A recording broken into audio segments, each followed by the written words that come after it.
신명기 32장 37절에서 52절 말씀. 또한 그가 말씀하시기를 그들의 신들이 어디 있으며 그들이 피하던 반석이 어디 있느냐. 그들의 제물의 기름을 먹고 그들의 전제의 제물인 포도주를 마시던 자들이 일어나 너희를 돕게 하고 너희를 위해 피난처가 되게 하라. 이제는 나 곧 내가 그인 줄 알라. 나 외에는 신이 없도다. 나는 죽이기도 하며 살리기도 하며 상하게도 하며 낫게도 하나니 내 손에서 능히 빼앗을 자가 없도다. 이는 내가 하늘을 향하여 내 손을 들고 말하기를 내가 영원히 살리라 하였노라. 내가 내 번쩍이는 칼을 갈며 내 손이 정의를 붙들고 내 대적들에게 복수하며 나를 미워하는 자들에게 보응할 것이라. 내 화살이 피에 취하게 하고 내 칼이 그 고기를 삼키게 하리니 곧 피살자와 포로된 자의 피요 대적의 우두머리의 머리로다. 너희 민족들아 주의 백성과 즐거워하라. 주께서 그 종들의 피를 갚으사 그 대적들에게 복수하시고 자기 땅과 자기 백성을 위하여 속죄하시리로다. 모세와 눈의 아들 호세아가 와서 이 노래의 모든 말씀을 백성에게 말하여 들리니라. 모세가 이 모든 말씀을 온 이스라엘에게 말하기를 마치고 그들에게 이르되 내가 오늘 너희에게 증언한 모든 말을 너희의 마음에 두고 너희의 자녀에게 명령하여 이 율법의 모든 말씀을 지켜 행하게 하라. 이는 너희에게 헛된 일이 아니라 너희의 생명이니 이 일로 말미암아 너희가 요단을 건너가 차지할 그 땅에서 너희의 날이 장구하리라. 바로 그날에 여호와께서 모세에게 말씀하여 이르시되 너는 여리고 맞은편 모압 땅에 있는 아바림 산에 올라가 느보산에 이르러 내가 이스라엘 자손에게 기업으로 주는 가나안 땅을 바라보라. 내 형 아론이 호르산에서 죽어 그의 조상에게로 돌아간 것 같이 너도 올라가는 이 산에서 죽어 내 조상에게로 돌아가리니 이는 너희가 신광야 가데스의 무리바 물가에서 이스라엘 자손 중 내게 범죄하여 내 거룩함을 이스라엘 자손 중에서 나타내지 아니한 까닭이라. 내가 비록 내가 이스라엘 자손에게 주는 땅을 맞은편에서 바라보기는 하려니와 그리로 들어가지는 못하리라 하시니라. 아멘. 어제의 말씀 속에서 이스라엘 백성들이 하나님을 기억하지 못하고 하나님을 망각하고 살아가는 과정 속에서 하나님께서 그들에게 어떻게 저주하실 것인가, 하나님은 그들의 망각에 어떻게 심판하실 것인가 라는 것을 굉장히 조목조목 그리고 굉장히 자세하게 설명함으로 인해 이스라엘 백성들에게 경고를 주셨던 하나님께서는 오늘의 말씀에서 그 이야기를 연결하시면서 그들이 하나님 이외에 바라보던 그 많은 것들에 대한 조롱으로부터 오늘의 말씀을 시작하는 것을 보게 됩니다. 오늘의 말씀의 첫 시작은 이렇게 말합니다. 또한 그가 말씀하시기를 그들의 신들이 어디 있으며 그들이 피하던 반석이 어디 있느냐. 여기에서 그가 말씀하시기를 하는 것은 하나님이 말씀하신다는 이야기이고요. 그들의 신들이 어디 있으며 하는 것은 하나님 앞에서 하나님을 순종하지 못하고 하나님을 기억하지 못해서 멸망당하는 그 이스라엘 백성들, 그들의 신이 어디에 있고 그들이 피하던 반석이 어디에 있느냐라고 질문하고 있는 이야기입니다. 이 반석이라는 이야기는 계속 나오지요. 그렇죠? 자기들의 보호의 근원을 누구를 둘 것인가, 이제 이것이 반석이라는 이야기의 핵심이거든요. 그래서 하나님이 아니라 자기 주변에 있는 나라들, 자기보다 더 능력 있는 신을 가지고 있다고 생각하는 그 나라들을 자기의 보호의 근원으로 두고 있던 그 이스라엘 민족들, 그들이 지금 어디 있느냐, 이렇게 하나님은 지금 조롱하듯이 질문하고 있는 것입니다. 뒷부분은 그 조롱이 조금 더 적나라하게 드러납니다. 38절의 말씀은 이렇게 말하네요. 그들의 제물의 기름을 먹고 그들의 전제의 제물인 포도주를 마시던 자들이 일어나 너희를 돕게 하고 너희를 위해 피난처가 되게 하라, 이렇게 이야기를 합니다. 여기서 이야기하는 그들의 제물의 기름을 먹고 그들의 전제인 제물의 포도주를 마시던 자들이라고 이야기하는 이것은 자기 주변에 있는 나라들을 향해서 그들이 자기들의 피난처가 되어줄 것이라고 생각하며 그들에게 의뢰하면서 살아가던 사람들, 그 사람들이 어디 있느냐, 너희를 돕게 하고 너희에게 피난처가 되게 해봐라, 이렇게 이야기를 하시는 거죠. 이 조롱의 이야기입니다. 그렇게 한번 해볼 수 있어, 할 수 있으면 한번 해보게 해봐라, 이렇게 이야기하는 게 이 말씀이죠. 대답은 그렇게 될 수 없습니다. 라는 대답이 확실히 결정되어 있는 질문이라고 할 수 있겠습니다. 어떤 면에서 보면 rhetorical question이라고 생각을 할 수 있게 되겠지요. 하나님께서는 그 이스라엘 백성들, 그 주변에 있는 나라를 줬고 진짜 반석이신 하나님을 좇지 못하는 그들, 그리고 이스라엘 백성의 주변에서 그들이 보호막이 되어주겠노라고 이야기하면서 살아가던 그 민족들을 향해서 지금 조롱 섞인 이야기를 하시고 난 다음에 39절에서 하나님은 자기가 진짜 하고 싶은 이야기를 여기에서 말씀하십니다. 39절은 이렇게 말합니다. 이제는 나 곧 내가 그인 줄 알라 이렇게 말합니다. 여기서 그인 줄 알라라고 이야기할 때 그라는 것은 여러 가지의 의미를 포함을 하고 있습니다. 앞에서 나오는 이야기를 그대로 받아서 쓰면 내가 곧 반석인 줄 알라, 내가 곧 피난처인 줄 알라, 또는 내가 곧 신인 줄 알라. 어떻게 바꾸어서도 큰 문제가 없습니다. 어쨌든 하나님께서는 내가 너희의 진짜 반석이고 정말 피난처이고 정말 하나님인 줄 너희가 좀 알아라. 이렇게 이야기를 하고요. 그 다음에 나 외에는 신이 없도다.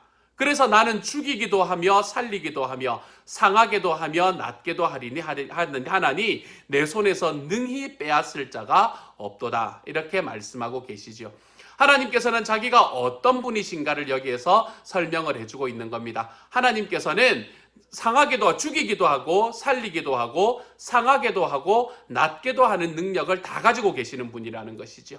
이 능력을 가지고 계시는 분이시기 때문에 우리가 그저께 이야기했던 말씀에 의하면 하나님께서는 우리를 왜인지는 모르지만 우리들의 삶에서 이게 왠지는 정말로 모르겠지만 하나님은 우리를 하나님의 자녀로 선택해 주셨다는 것입니다. 왜냐하면 하나님 안에 모든 주권이 다 들어있기 때문이지요.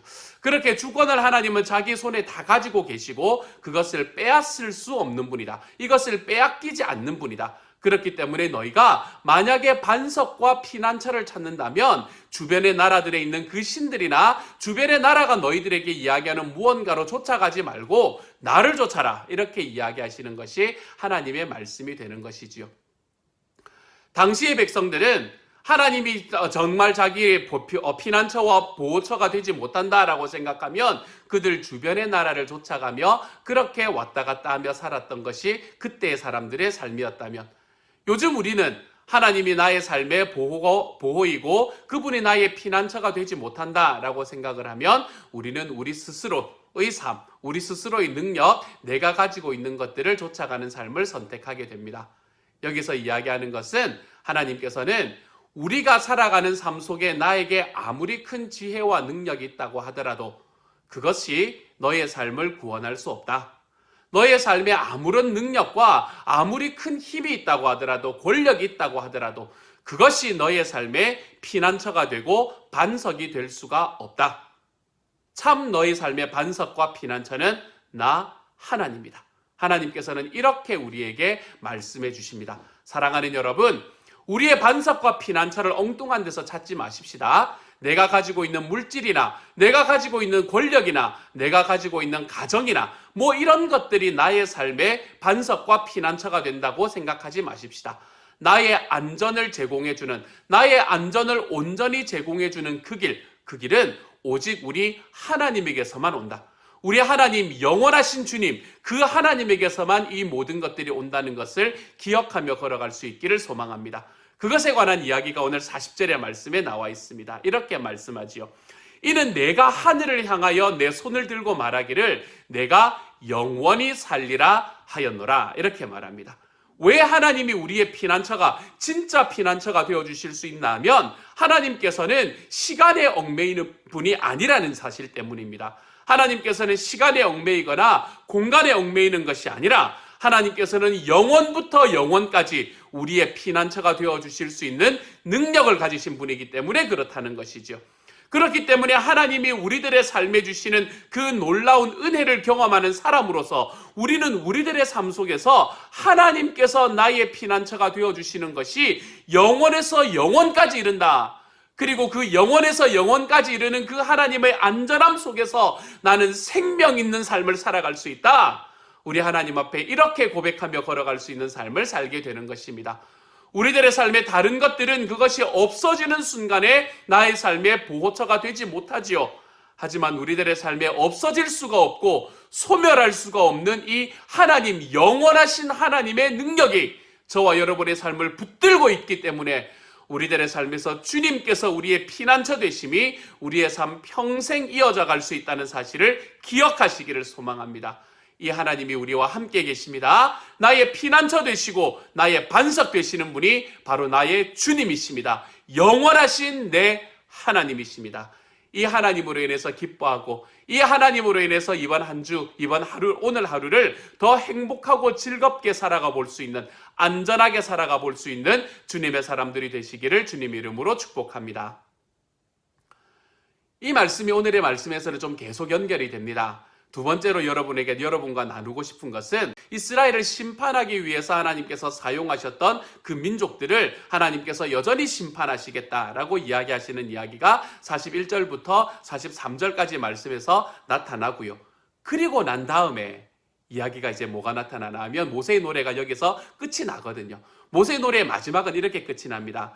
너희 민족들아, 주의 백성과 즐거워하라. 주께서 그 종들의 피를 갚으사 그 대적들에게 복수하시고 자기 땅과 자기 백성을 위하여 속죄하시리로다. 예수님에게로 보이는 이 끈이 보이지 않습니까? 그렇죠? 하나님께서는 멸망으로 끝나는 것이 아니라 자기 백성을 속죄하심으로 인해서 그들에게 여전한 소망을 허락하시겠다. 이렇게 이야기하시는 것으로 모세의 노래는 이 소망의 메시지로 딱 끝이 나고요. 그리고 난 다음에 무슨 이야기가 나타나나 하면 44절에서 모세와 눈의 아들 호세아가 와서 이 노래의 모든 말씀을 백성에게 말하여 들리니라. 이렇게 말합니다. 여기에서 두 사람이 등장을 하는데요. 한 사람은 모세고 한 사람은 눈의 아들 호세아입니다.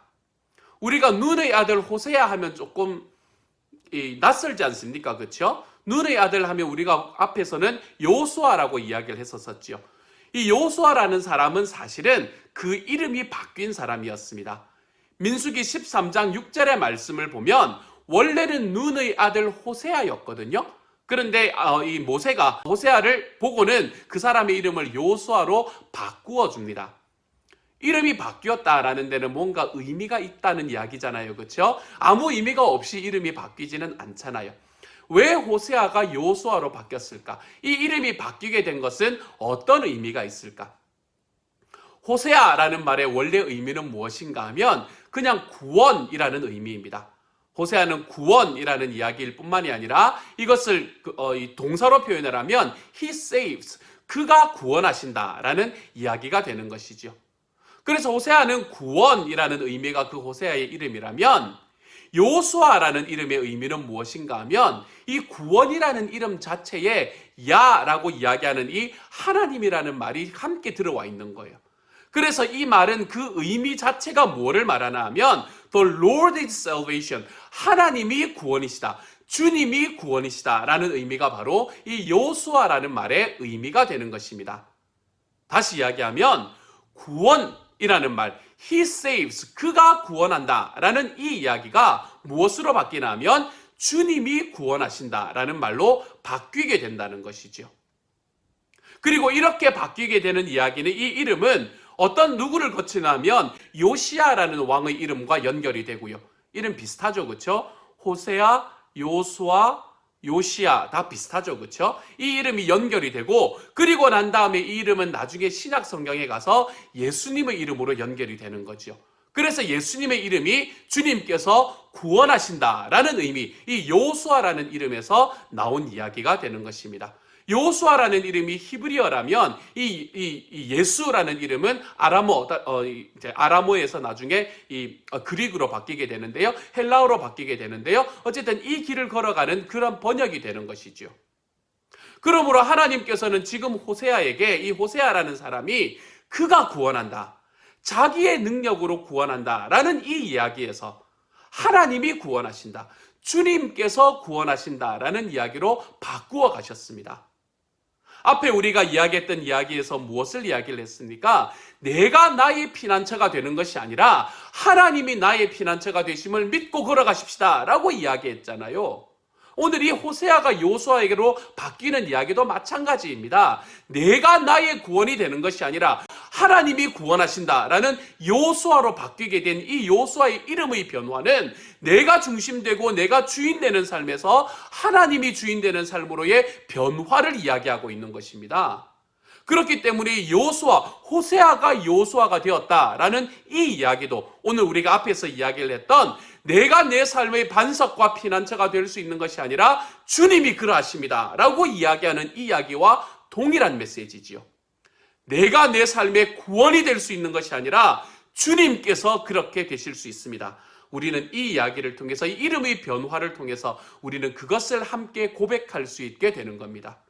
사랑하는 여러분, 구원이라는 이름이 아무리 값지다고 하더라도 저는 이 앞에 내가 구원한다라는 이야기로 나아가지 않는 저와 여러분이 되기를 소망합니다. 내 삶의 구원자는 내가 될 수가 없습니다. 내 삶의 구원자는 내 주님이십니다. 여호수아, 주님이 구원하신다. 예수, 주님께서 구원하신다. 우리가 그 이야기가 우리들의 삶에 뿌리 박힐 수 있는 하나님의 사람들이 될 수 있기를 소망합니다. 그래서 오늘 하루 살아갈 때 주님이 나의 구원이심을 믿고 그 길로 한 걸음씩 걸어가므로 내가 나의 구원자가 되는 삶에서 한 걸음씩 물러설 수 있는 삶, 그 삶으로 걸어가보는 하나님의 사람들이 되시기를 주님의 이름으로 축복합니다. 세 번째로 오늘의 말씀이 우리에게 이야기를 하고 있는 것은 다른 여러 가지 이야기들이 있겠지만 하나님께서 이제 어쨌든 모세가 백성들에게 노래를 가르치고 난 다음에 모세에게 뭐라고 이야기하는 장면이 나타나나 하면요, 모세 너는 가나안으로 가지 못할 거다 이렇게 이야기하는 장면이 나타납니다. 그것이 49절의 말씀이지요. 이렇게 말합니다.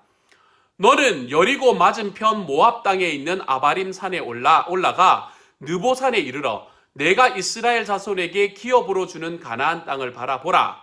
50절에서 내 형 아론이 호르산에서 죽어 그의 조상에게로 돌아간 것 같이 너도 올라가는 이 산에서 죽어 내 조상에게로 돌아가리니.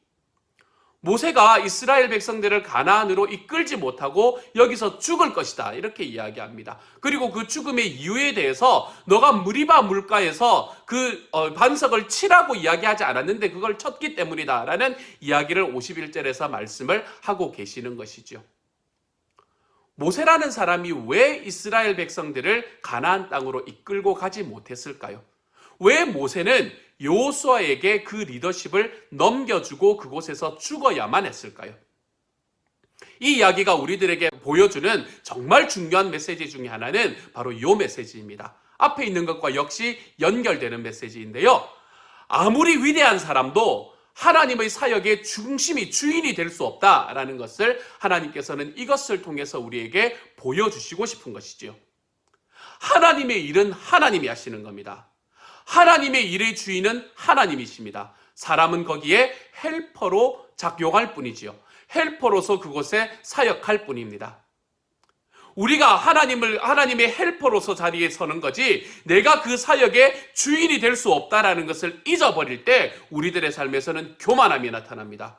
내가 아니면 이걸 어떻게 해? 이런 이야기가 나타납니다. 내가 아니면 다른 사람이 하는 방식은 다 틀렸고 내가 하는 방식만이 옳다라는 그러한 교만함으로 우리는 빠져들어가게 되는 것이지요. 하나님께서는 모세조차도 하나님의 역사의 주인이 되지 못했다라는 것을 이 말씀을 통해서 보여주십니다. 그 위대한 모세조차도 하나님의 역사의 주체가 되지 못하고 하나님의 역사의 중심이 되지 못한다. 모세는 여호수아에게 자기의 리더십을 물려주어야만 했다. 모세는 하나님 앞에 사용받는 그 공간이 한정되어 있었던 사람이다. 하나님의 일은 하나님이 하신다. 하나님은 이것을 모세가 여기서 죽어야 되는 바로 그 상황을 통해서 우리에게 보여주고 계시는 것이지요. 또한 모세가 죽고 나면 모든 것이 무너질 것처럼 생각이 들 수도 있었던 그때 당시 이스라엘 백성들에게 죽어도 된다라는 이야기를 우리에게 들려주는 말씀이기도 합니다. 한 사람으로 인해서 하나님의 사역이 좌지우지되지 않는다. 하나님의 사역은 주님이 하신다. 이것을 우리에게 보여주는 말씀이기도 합니다. 그래서 모세는 여기서 죽습니다. 모세가 왜 죽었는지에 대해서는 하나님의 말씀이 우리에게 이야기를 합니다. 그렇지만 모세가 모세가 이곳에서 죽었다는 그 사실이 우리에게 무엇을 가르쳐 주는가라는 것에 대해서는 저는 아무리 위대한 사람도 하나님의 역사의 중심이 될 수 없다라는 이러한 메시지를 우리에게 전해주는 것이라고 생각합니다. 앞에서 나오는 이야기와 연결이 되는 거지요. 그렇죠? 우리 스스로가 우리들의 삶의 반석이고 피난처가 될 수 없고, 내 스스로가 나의 삶의 구원이 될 수가 없고, 내 스스로가 하나님 사역의 중심, 주인이 될 수가 없다. 하나님께서는 이 세 가지의 메시지를 통해서 우리에게 우리들의 삶의 중심에는 주님이 있다. 내 삶의 모든 일은 주님께서 하시는 일이다. 이것을 우리에게 보여주는 메시지로 다가오는 것 같습니다. 사랑하는 여러분, 오늘 하루 살아가면서 저와 여러분이 이처럼 누가 내 삶의 주인인가라는 것에 대해서 좀 더 분명하게 확인하고 걸어가 볼 수 있는 주님의 사람들이 되어가시기를 소망합니다. 내가 아닙니다, 하나님. 내 주님께서 하시는 일입니다. 피난처도 나의 능력이 아닙니다. 내 주님의 능력이고요. 내 삶을 내가 구원할 수 없습니다. 주님이 하시는 일입니다. 우리가 이렇게 고백함으로 우리 하나님께서 나의 삶에 있는 모든 일의 중심이 된다는 것, 주님께서 자기의 사역의 중심이 된다는 것, 나는 그것을 돕는 사역자에 불과하다는 것을 우리가 오늘 하루 좀 깊이 기억하고 나의 삶의 교만에서 내려와 내 주님께서 소망하는 그 길로 나의 삶의 한 걸음을 디뎌내 볼 수 있는 하나님의 사람이 되어서 우리가 정말로 하나님께서 마음껏 사용하실 수 있을 만한, 사용하는데 불편한 사람 말고요, 하나님이 마음껏 사용하실 수 있는 그런 하나님의 사람으로 좀 변해갈 수 있는 저와 여러분이 될 수 있기를 우리 주님의 이름으로 축복합니다. 함께 기도합니다. 사랑하는 하나님, 주님이 중심됨에 대해서 오늘의 말씀은 세 가지를 통해서 이야기를 하였습니다. 가르쳐 주시니 감사합니다. 오늘 하루 살 때 주님께서 내 삶의 진짜 중심이 되어 주십니다. 저는 주님의 사역의 중심이 될 수가 없습니다. 주인이 될 수가 없습니다. 네, 주님께서만 저의 삶의 구원 되십니다. 우리가 우리 삶에서 이 하나님을, 중심 되신 하나님을 고백하며 걸어가는 주님의 사람들 다 되도록 하나님 도와주옵소서. 모든 말씀 우리 주님 예수님 이름으로 기도드립니다. 아멘.